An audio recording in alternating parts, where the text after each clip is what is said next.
This is a News 12 The Bronx special report.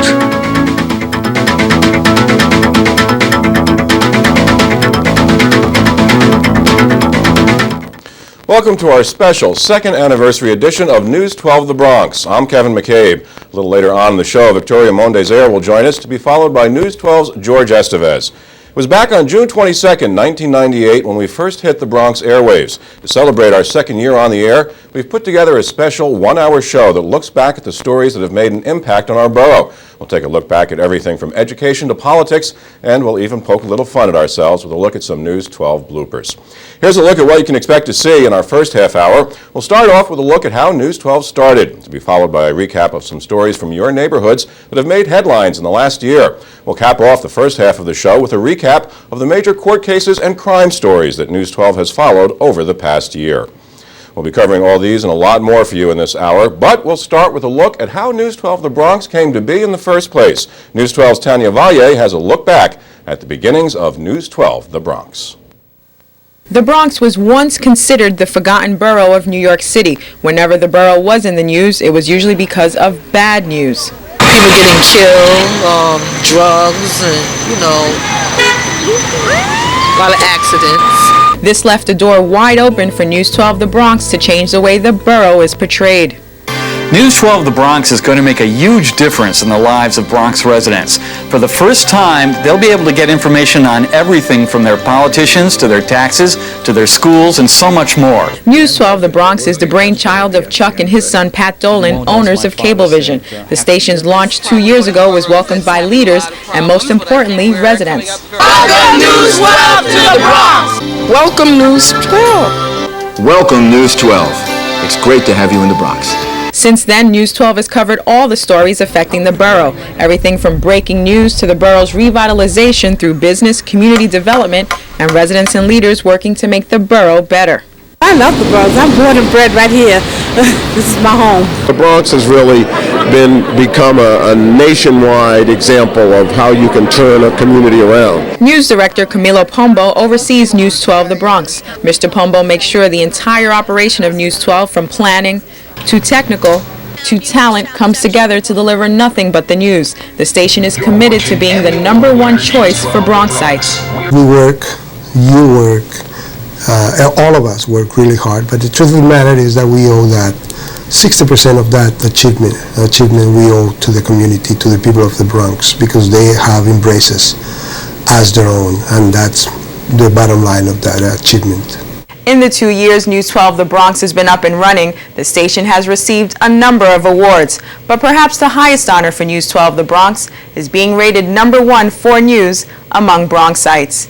Tanya Valle, News 12.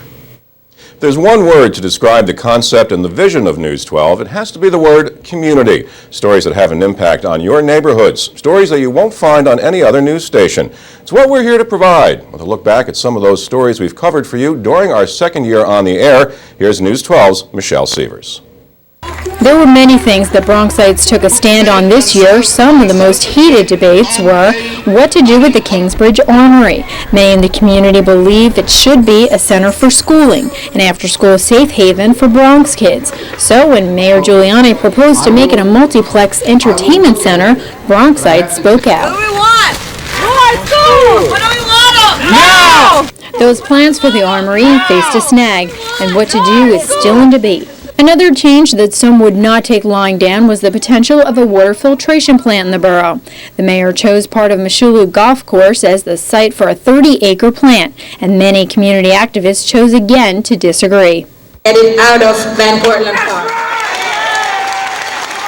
Construction is scheduled to begin in the plant in 2001, but many Bronxites say they're hopeful to change those plans. Heading to Hunts Point, some residents say they're used to seeing tons of trucks on their streets, but it doesn't mean they have to like it. The thought of more trucks due to a new waste transfer plant caused many in the community to say enough is enough. It was the quintessential David versus Goliath, where we had the community against big industry and big money, and we won. The mayor agreed to put a halt to the new plant. And to further prove what a strong sense of community the Bronx is, people from all corners of the country came together to show it's not all about business, but there's time to party too at the I Love the Bronx Ball. Whenever I encounter a Bronx person, be it in Chicago, Los Angeles, London, Israel, they'll all come back and recount their moments in the Bronx, their growing up in the Bronx, and their fierce loyalty to the Bronx. These are just some of the events that stirred the emotions of the Bronx community this year. There are going to be more events in the next year to come, and News 12 will be there to report exactly what the community is saying about them. Michelle Sievers, News 12. Don't go anywhere. We've still got a lot more ahead here on News 12 The Bronx Anniversary Edition. We saw a changing of the guard at the Board of Education, plus plenty of controversy at PS 91 and MS 368. We'll look back at the big stories from the past year in education. Plus, whether you're of Puerto Rican, Irish, Italian, or African-American descent, there's a good chance there was a cultural celebration in our borough that matched your background. We'll revisit some of those events. Stay with us.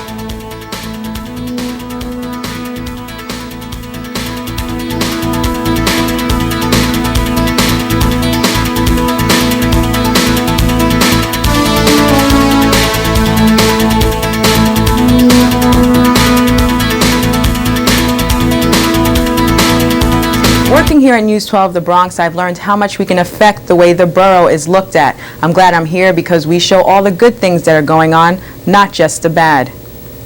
I'm new here to News 12. I've only been here a few months, and I can't even explain the amazing experiences I've had here.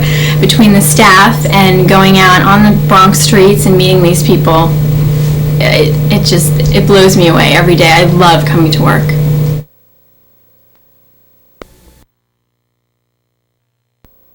This is really terrific stuff. It's great for the borough. It's great for the coverage of this borough. And it's paying off. Its viewership is growing enormously. It's a tremendously persuasive station in terms of the coverage and the depth of thinking about issues affecting the Bronx. And I wish it many more good years. Welcome back. Throughout the year, we've stepped up our efforts in covering education news. Just last fall, our first Team 12 series investigated schools slated for construction. And now, with our weekly News 12 The Bronx report card, you can catch the stories you might have missed earlier. News 12's Sheba Russell has our recap of the year that was in education. Most schools Team 12 investigated last fall either had asbestos removal, new additions, or in some cases, a new building. Team 12 learned the 8 schools put under the microscope or, in fact, making the grade. We want them to know that we care, that we're here for them, that this is a place that's like a home. And just 2 days before Christmas, schools Chancellor Rudy Crew was booted by a bitterly divided Board of Education. 3 weeks later, the board chose Citigroup executive Harold Levy as interim schools chancellor. And 4 months later, Levy was named the permanent chancellor. Harold Levy is approved and appointed as chancellor of the New York City public school system by unanimous vote. We also saw the overcrowding problem in city schools turned for the worse, as officials and parents turned to charter schools for a change. So in April, the State Board of Regents gave the green light to open 12 new schools, with one of them being named the Bronx Preparatory Charter School. But there is one public school parents aren't refusing to give up on.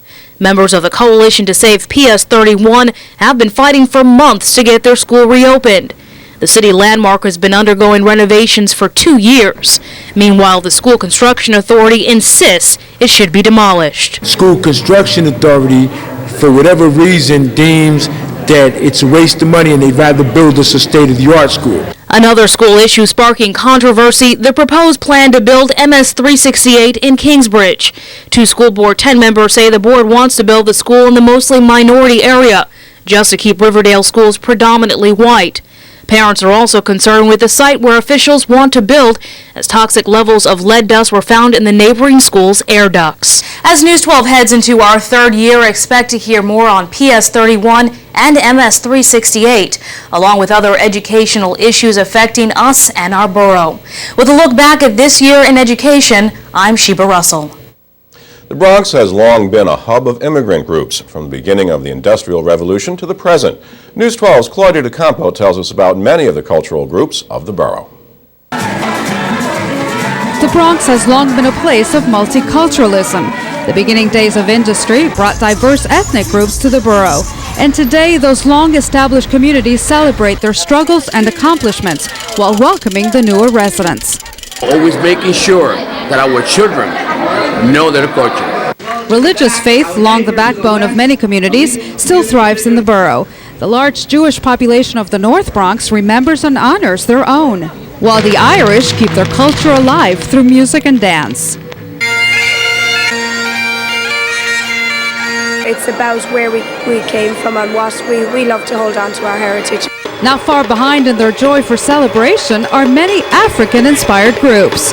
We are here to enhance our children's lives, that we care about our children in the community. Italians celebrate with food, and who can blame them? I'm just proud to be an Italian American. For Hispanics, their diverse ethnic backgrounds bubble over with captivating rhythms.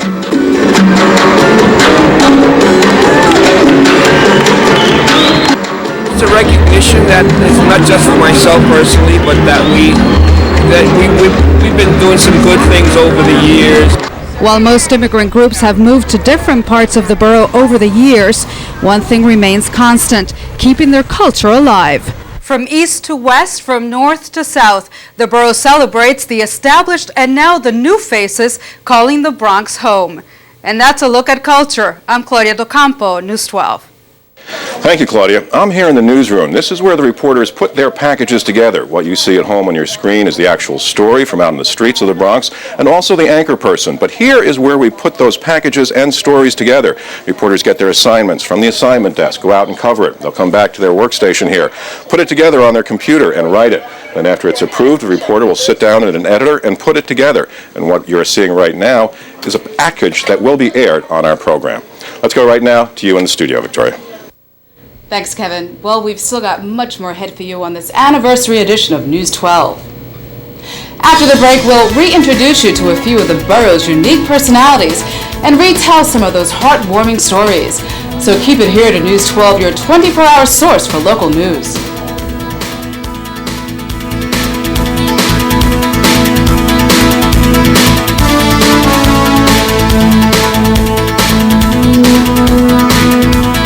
You know, I've been working here at News 12 The Bronx for a little over a year, and every time I go out to the community, the response is simply incredible. And you know, even when I hear people screaming News 12, I know in my heart that's truly a sign of the good job we're doing. Well, I've been here with News 12 The Bronx for 2 years, and the best part of what I do is getting to know the community and telling their stories, because without them, we wouldn't be here.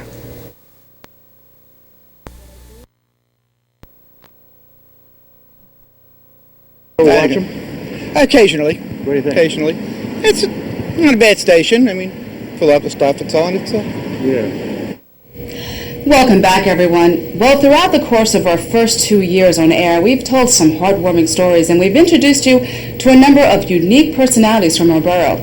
But in case you missed any of it, News 12's Marley Hall reintroduces us to some special people we've covered in our News 12 profiles. In the past 2 years, we've covered some exceptional people, and they all live right here in the Bronx. We start with 9-year-old Raven Lopez from Parkchester. She has HIV and has spent the last year doing some incredible work. I educate people about HIV and AIDS. And last May, she was chosen as one of Disney's 2000 Millennium Dreamers for all the work she's done. We move now to a man known as the Junkie Priest. Father Egan has dedicated his life to the spiritual counseling of drug addicts at the Woody Crest Community Center in Highbridge. I had learned a long time ago to talk to people as people, not a person who is a drug addict. And there's another man in the Bronx who has dedicated his life to service. Elias Carmen has spent the last 60 years volunteering with over 100 groups like Urban League, the NAACP, and the YMCA. Any man, any one person could do a lot. He's part of a scheme of things. And there's one woman in the Bronx who's out for justice, and that's Judge Sonia Sotomayor, the highest-ranking Puerto Rican to hold a position on the U.S. Court of Appeals. She was appointed by President Clinton. It is meaningful, I believe, to a great many people who look upon this who look upon me potentially as a role model. And finally, there's Al McIver, the only black cowboy in the Bronx. And he's out to prove that cowboys come in all colors. there are a lot of people who say that they've never heard of black cowboys. They do not know that the original cowboys were black.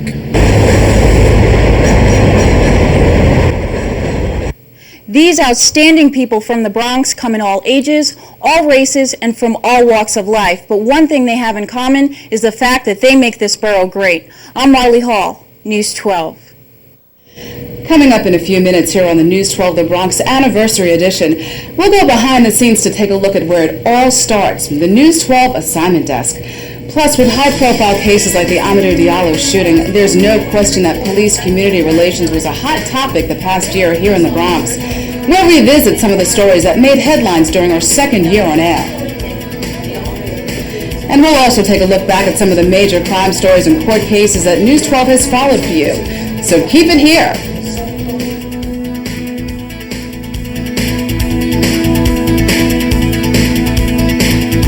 I'm one of the newest members of the team here at News 12 The Bronx, and in the short time I've been here, I've learned so much about the Bronx, and I'm really excited to be part of all this as we mark our 2-year anniversary.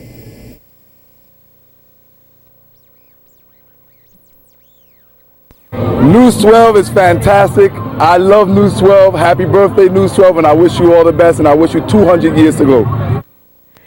It was a tumultuous year between police officers and the Bronx community as several police shootings had residents on edge, and that forged a difficult, often volatile relationship. News 12's Rita Nissan has more. Police-community relations took a turn for the worse on February 4th, 1999 in Soundview. 4 police officers from the Street Crimes Unit fired 41 shots at Amadou Diallo, killing him. The officers say they mistook a wallet for a gun. Massive protests around the city had Bronx residents denouncing the police department. This is a disgusting thing what happened, but at the same time it's not a new thing. It has happened to New York City. 1 year later, the 4 officers were acquitted in an Albany courtroom. Just 1 week after that ruling, the police shooting death of Malcolm Ferguson sparked more tension. Police say Ferguson tried to run away from narcotics officers. Nonetheless, the shooting brought more demonstrations and ill feelings towards police. People don't think that because they are a cop or that they can carry a gun that gives them the freedom to shoot innocent people. Bronx District Attorney Robert Johnson found the Ferguson shooting was an accident. In May of last year, another police shooting left a Bronx teen seriously wounded. Vigils for then 16-year-old Dante Johnson showed the community's outrage. Assault charges were filed against Officer Mark Conway. Let's start getting real about the reform that we need. Through all of this, efforts were made to bring the police and community together. Members of the Bronx Clergy Task Force, Borough President Fernando Ferrer, and Police Commissioner Howard Safer hashed out ways to close the divide. At the 43rd Precinct in Soundview, officers, community leaders, and clergy opened the lines of communication. Then News 12 bridged the gap with a 2-hour special report. Community leaders on both sides discussed ways to improve relations. This issue is not likely to die anytime soon. There's still a feeling of animosity some Bronx residents have towards police. Over the next year, News 12 will continue to follow that difficult relationship. Rita Nissan, News 12. And it's been a busy year for both the Bronx Supreme Court and the Criminal Court here in the Bronx. News 12's Cynthia Graba has highlights of the borough's top court cases. Michael Meyer was thrilled to be acquitted of shooting Bronx squeegee man Antoine Reed. The off-duty police officer was cleared on all counts of assault charges last July. He was accused of shooting Reed 2 years ago as Reed tried to clean the cop's windshield. I'm glad that justice was served. The trial of Tabitha Walrond, the mother accused of starving her breastfed baby to death, was a case that sparked mixed reactions from many Bronx residents. Walrond was sentenced to 5 years probation with no jail time last September. In April of this year, 2 men accused of one of the borough's worst massacres pleaded not guilty to charges of first-degree murder and other related crimes. Jose Pizarro and Luis Garcia allegedly killed 4 members of the Santos family, plus the fiancé of one of the victims in the Bronxdale section in March. Also in April, the Montefiore doctor accused of stabbing his pregnant lover, Joyce Shepis, with a syringe containing an abortion-inducing drug, pleaded not guilty. Stephen Pack was arraigned last month. He pleaded not guilty to charges of assault and 1 count of abortion in the second degree. Earlier this month, Jamal Hightower and his two cousins pled not guilty to charges of attempted murder. An innocent bystander was shot in the head last month in the Fordham section during a police shootout involving Hightower and his cousins. Also in June, the arraignment of the 4 teenagers accused of robbing and allegedly killing Bronx livery cab driver Jose Olivares 2 months ago in the hub. The 4 pled not guilty to the charges. They are being held without bail. And the verdict came down last week on the former Bronx couple accused of involuntary servitude. A jury found Prosper and Ifeoma Udagu guilty on all charges of treating a Nigerian girl like a slave in their home for 9 years. In May, Bronx serial rapist Isaac Jones was convicted of several counts of rape, sexual abuse, robbery, and weapons possession. Police were looking for Jones since 1993. During his 7-year crime spree, officials say Jones raped dozens of women, including 6 from the Bronx. Make sure to stay tuned to News 12 as we continue to follow the court cases you just heard about and future ones. Reporting for News 12 The Bronx, I'm Cynthia Guaba. Cynthia. Well, outside of the studio is our newsroom, and what newsroom wouldn't be a newsroom without an assignment desk? It's the nucleus that really holds this shop together. So let's take a quick tour. Follow me. This is our assignment desk. This is where stories are developed and cultivated. Between information that we get from you, the viewer, calling up to tell us what's going on in the borough, between phone calls that we make to various officials, such as the police, EMS, and fire departments, and between information that we get off the scanners that we monitor, well, that's how we're able to make you a better informed viewer. And of course, our assignment desk assigns stories.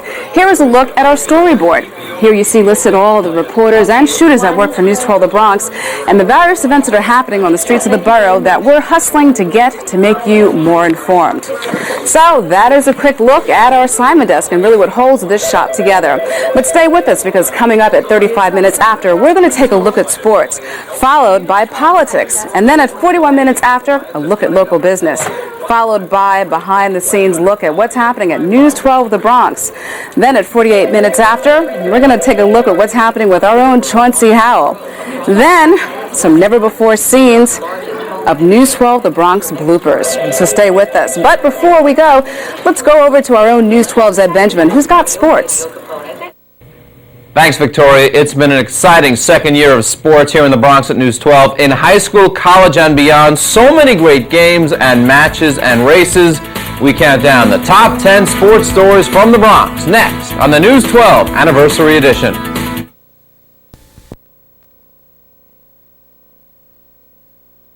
People that I meet. The best part for me about working at News 12 The Bronx really has to be the people that I meet every day.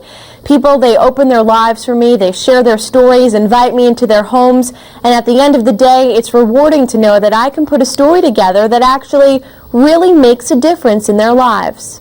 I've cried with the people I've done stories with, and I've laughed with them. And I just want to say thank you, because without those experiences, I wouldn't have become the reporter that I am today. Thank you for allowing me to tell your stories.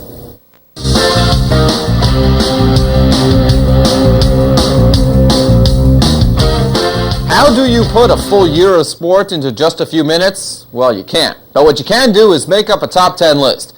And that's what we did. So without further ado, from the home office here in the Bronx, the top 10 sports stories over the past 12 months. At number 10, not what Fordham fans had in mind when Dave Clawson was hired as head football coach. The Rams going winless in 1999 during Clawson's first year. 0-11 for the first time in 5 years and third time ever. At number 9, Catherine Santiago bringing excitement to fans of Lehman College women's basketball. The freshman sensation with a quadruple double against Purchase. 23 points, 10 rebounds, 13 assists, and 12 steals. At number 8, Little League Baseball. The Rolando Paulino 11 and 12-year-old team and the Kingsbridge 13 and 14-year-old team winning the New York State Championship. Both teams eventually falling in the East Regionals. At number 7, both Fordham and Manhattan rebuilding basketball programs with new head coaches. Former NBA coach Bob Hill, taking over at Fordham, led the Rams to their best record since joining the Atlantic 10 5 years ago. Bobby Gonzalez replacing John Leonard at Manhattan, the Jaspers more than doubling their win total from a year ago. At number 6, a pair of women making track history. At Manhattan College, Allianne Pompey winning the NCAA Indoor 400-meter championship, and Paula George from Tate High School coming in third in the long jump at the national championships. Number 5 saw the continuation of the Truman Wrestling Dynasty. The Mustangs shutting out FDR for their 9th straight city team title. Then they sent 12 wrestlers to the individual championships and came away with an unprecedented 12 titles. At number 4, the Mount St. Michael baseball team. The Mountaineers fulfilling their dreams by winning the Catholic League City Championship. They won the New York Archdiocese title and sweeping their way through the playoffs. Then after 2 rainouts, the Mount defeating defending champions Zavarian 8-7 in a 9-inning thriller. Mountaineers win their first city title in 33 years. At number 3, the Monroe Eagles baseball team, defying the odds to win the PSAL City Championship. Experts said they were too young. They lost players to academics. They lost players to injury. But Mike Turo kept them together. They swept 3 games from Clinton on their way to the Bronx Division Championship. They kept winning through the playoffs. And then down 4-1 at Tottenville in the title game. The Eagles score 4 times in the 6th to take the lead, go on to the 7-5 win and the city title. At number 2, the St. Raymond's basketball team. After losing Division I players Majestic Mapp and Greg Morton at graduation, no one considered the Ravens a threat to win the Catholic League City title. No one, that is, except Gary DeCesar and his players. They beat all comers during the regular season, sweeping 3 games from chief rival Rice. In the city finals, they would play the Raiders for a 4th time. And for the 4th time, the Ravens would win, defeating the 2-time defending champions 61-56 to win their first title in 7 years. And the number 1 sports story in the Bronx, Kennedy's basketball team.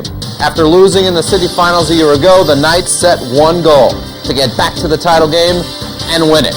And even without the injured Willie Shaw, J.C. Mathis and company would not be denied, defeating Lincoln 52-51 in the thrilling title game for their first ever city championship.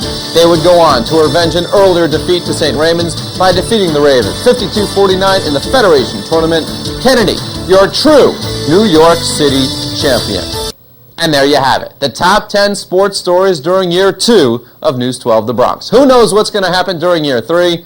One thing is for sure, however, when it happens, wherever it happens, we'll be here to bring it to you. I'm Ed Benjamin, News 12.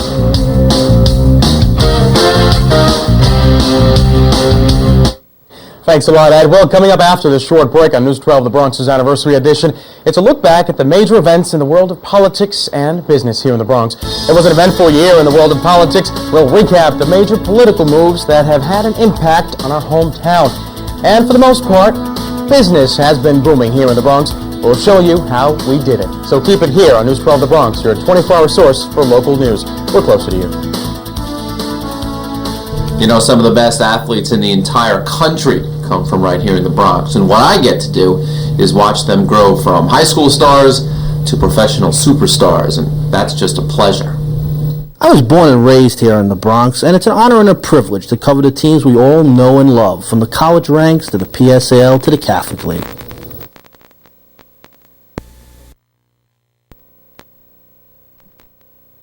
Happy birthday, News 12, from all the people of Frank B's. What do you think about Many, this? many years of health and happiness. You like News 12? Love News 12, the best. What do you like about it? Best news station, best reporters, and we got Chauncey. That's We need right. better. And we put In the political world, the Bronx has seen some highs. We've also seen some lows, and a whole lot of action in between. News 12's Andrea Bond has more. From political cheers to Bronx jeers, we've seen just about everything in Bronx politics. You're going to see even better days ahead for the Bronx, and that's the kind of success that I'd like to be part of, not only celebrating but helping to continue. Senate candidate Hillary Clinton made several appearances in the Bronx, so did Vice President Al Gore. And although this is heavily Democratic territory, even Republican Mayor Rudy Giuliani held a few town meetings here. He says he's more compassionate than ever to the struggles of others, following his own battle with prostate cancer. And it's been an exciting political time for Borough President Fernando Ferrer. In this year's State of the Borough address, he proclaimed the Bronx is booming and doing better than ever. The Borough President himself isn't doing so bad. He's announced he's going to run for mayor. I always say that Freddie Ferrer should take the show on the road to the other boroughs. But all things aren't rosy here. Some political strife has sprung up between Democratic leaders Roberto Ramirez and Elliot Engel. Once political allies, Assemblyman Ramirez announced recently he's backing another candidate for Congress this time around, State Senator Larry Seabrook. There comes a time where every elected official ought to figure out whether it's time for them to move on. I believe that this is Congressman Engel's time to move on. And speaking of moving on, Ramirez himself has announced that he'll be leaving the state assembly, at least for now. Other possible departures include the Bronx's only Republican representative, Guy Villela. Newcomer Lorraine Coyle Koppel wants a shot at his state Senate seat in the upcoming election. So from new faces to new issues, you can be sure the political scene will continue to evolve here in the Bronx. In a borough of over 1 million people, there are a whole lot of concerns out there, a lot of battles to be fought, and lots of votes to be won. With our look back at local politics, I'm Andrea Bond, News 12.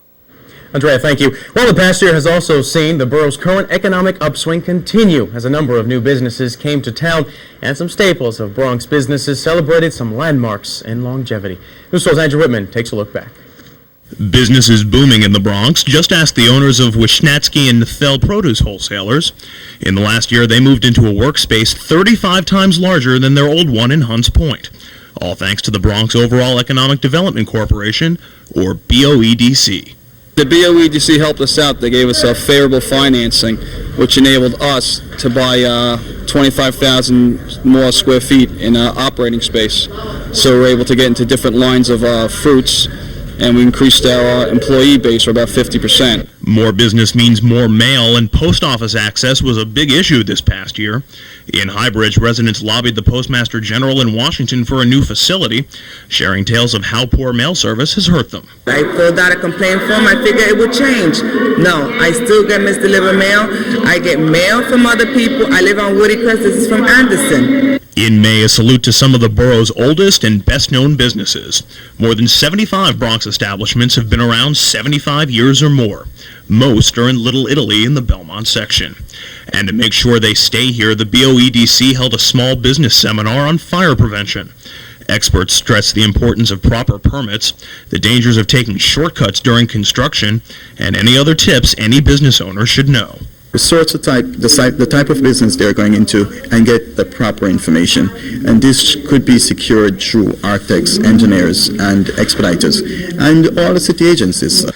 And as News 12 enters its third year, the Bronx enters a critical economic period. Leading indicators show the country's booming economy may be slowing down, and if that happens, it could spell big trouble for the borough's own boom.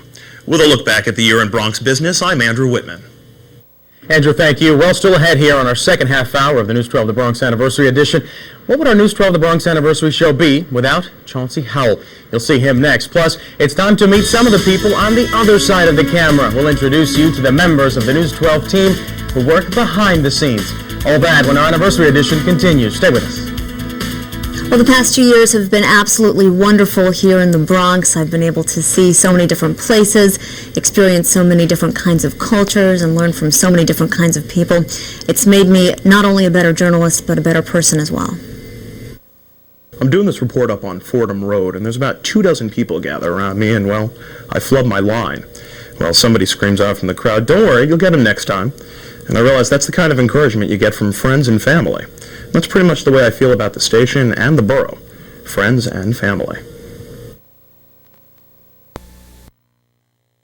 I wish I had been able at the same time to call Channel 12, because if there is a consistent issue, a consistent item in my life, is that I know that wherever I go, Channel 12 is there. It may not seem complicated at home, but putting 24 hours of news on the air every day takes a team of dedicated staff members. At least a dozen different people help me on the air right now. News 12's Ida Siegel takes a look at the people who do all the real work around here.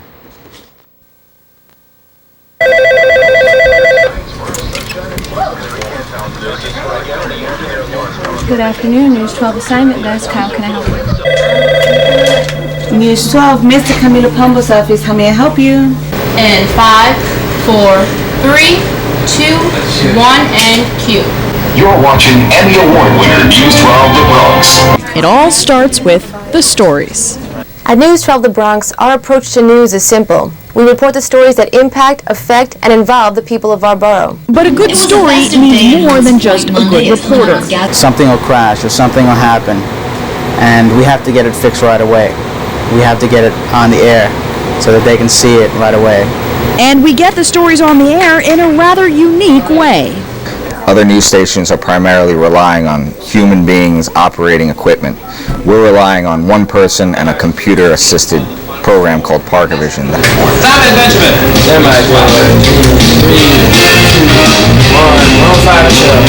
The control room may be a one-man or woman operation, but the newsroom certainly is not, and keeping it in order is no small task. A lot of phone calls, the viewers calling.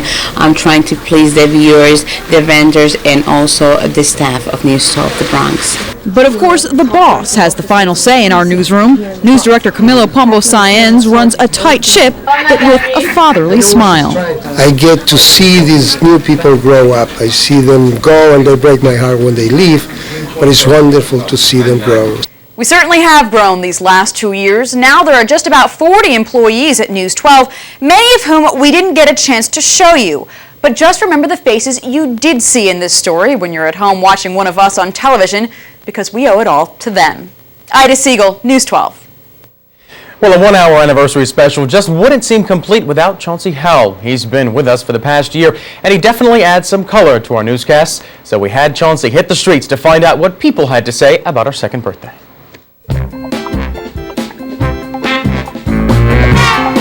What a lovely day. I was just minding my business, just skipping along, enjoying the day, when suddenly I heard a little voice. Happy birthday to you! Happy birthday to you! Happy birthday to who?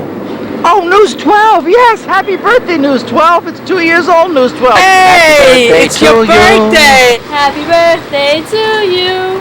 Happy birthday, News 12. Happy birthday to you. Happy birthday, News 12. Second birthday. You're a great news station for the Bronx. Watch you all the time. I really enjoy watching News 12. I like to get all the local information. Congratulations. You've come a long way. You really have. Great. Oh, yeah. Hi, son. I'm on TV. We watch Channel 12. I watch it every day. Do you? I do, yeah. You like it? I like it. I'm a born Bronx girl. I graduated today. And today is the birthday of News 12 The Bronx. It is? Yes. How do we sing it in a real Bronx accent? Happy birthday to yous, right? Happy birthday to you. Happy birthday, the Bronx. The Bronx. Happy birthday to yous. Cumpleaños feliz. Cumpleaños feliz. Cumpleaños feliz. Yeah, it really is cool. Yeah, did yourself, Sal. This is cool. This is Sal really cool. Natale and Peter Natale from Pugsley Pizza in the Bronx. Look, one of the two. One is pepperoni and the two is pizza napoletana. Yeah. So we sing? I sing. Sure. Buon compleanno a te. Buon compleanno a te. Buon compleanno a Canale 12. Telegiornale 12, News 12.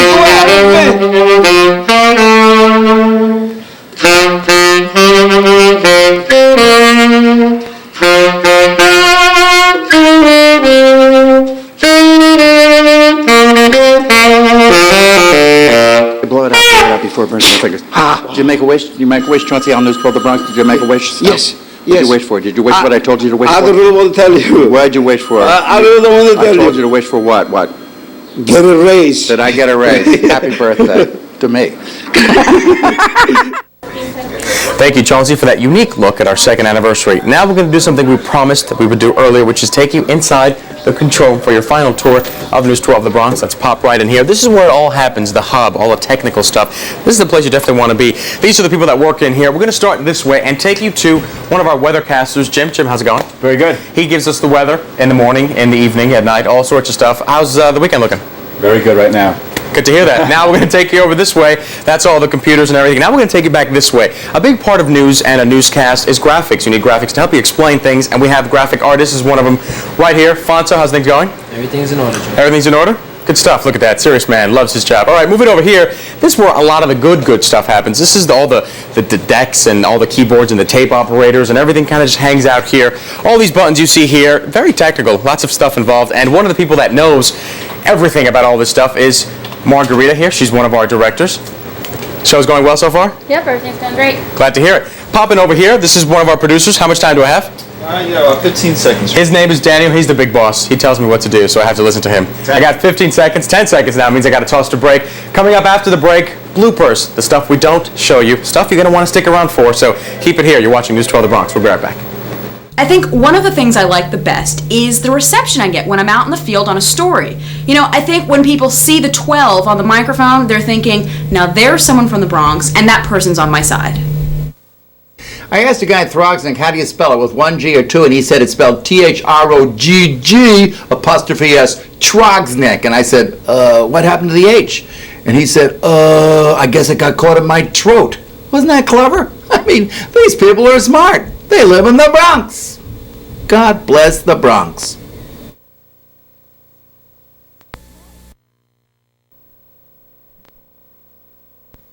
Here at News 12 The Bronx, we're not only on the cutting edge of technology, there's a new kind of journalism being developed here. Our reporters are the reporters of the future. They go out in the field, they do this story themselves from beginning to end. And that's going to be the trend we'll see. So what you're seeing on News 12 The Bronx is not only today's news, it's tomorrow's news, today, right here in our borough. I've been with News 12 The Bronx since the very beginning, and if I had to summarize my experiences here in 2 words, it would have to be that of spectacular and empowering. There is no other place in the world where you'll find people as colorful, as giving, and as real as people here in the Bronx. So thank you so much for tuning in and for making us your source for local news. The time I've spent here at News 12 The Bronx has been absolutely wonderful. The response I get from the people on the street is so overwhelmingly positive that it just makes me feel really good to be part of a news station that covers the Bronx like it's never been covered before. Here at News 12 The Bronx, we make mistakes sometimes, just like anyone else. And sometimes things just happen that are beyond our control. So we thought we'd show you some of the funnier moments at News 12 with a look at our blooper reel. Enjoy. I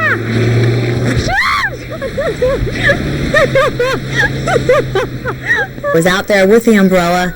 The wind was gusting up. We couldn't get the umbrella to stay in one place, but you know what?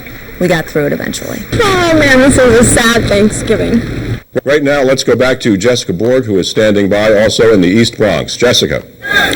Kevin, just to give you a sense of the tenor and tone of this demonstration right now, police presence is pretty minimal. 4 cops, 10 community affairs officers. They do expect this walk to 172nd Street to be very peaceful. As you can see behind me, cameraman just bumped into me. The walk has gone underway. You hear that? Oh, it's like a rain in a Puerto Rican rainforest. Point it down. Okay, down. Still up. Flood warnings are still in effect throughout our area, and I think we just lost one of the umbrellas over the side of the roof. Tells you how hard this wind is blowing. My hair sticking up? Am I censored? I remember that day. It had taken me so many takes to get the right position, the right background, and when I go to open my mouth, this loud loudspeaker blares, and you can't even hear what I'm saying. Published reports say Police Commissioner Howard Safer has ordered an investigation into the slayings that have occurred in the city in order to lower homicide rates. They will be tried here in Bronx County where they committed their crimes. Okay, so there are just some days where you don't want to get up, get out of bed, go to work, especially for us that we get up so early. And it was a holiday and I was just stumbling all over the place. George? Darryl, we'll see you in just a few minutes as well. Can't even speak today. It's supposed to be a holiday. You're trying to come across intelligent, poised, in control of the situation, and the next thing you know, the wind blows, you're eating your hair. It's really a very frustrating experience. You're not just trying to look pretty, you're just trying to get the job done. 3, 2, 1. I remember that day. I was standing there delivering the news, and all of a sudden my earring just pops out of my ear. I'm figuring no one's going to notice it, but when you look at it, my God, not only do you see it, but you hear it as it hits the wooden floor. People. The quake lasted several minutes.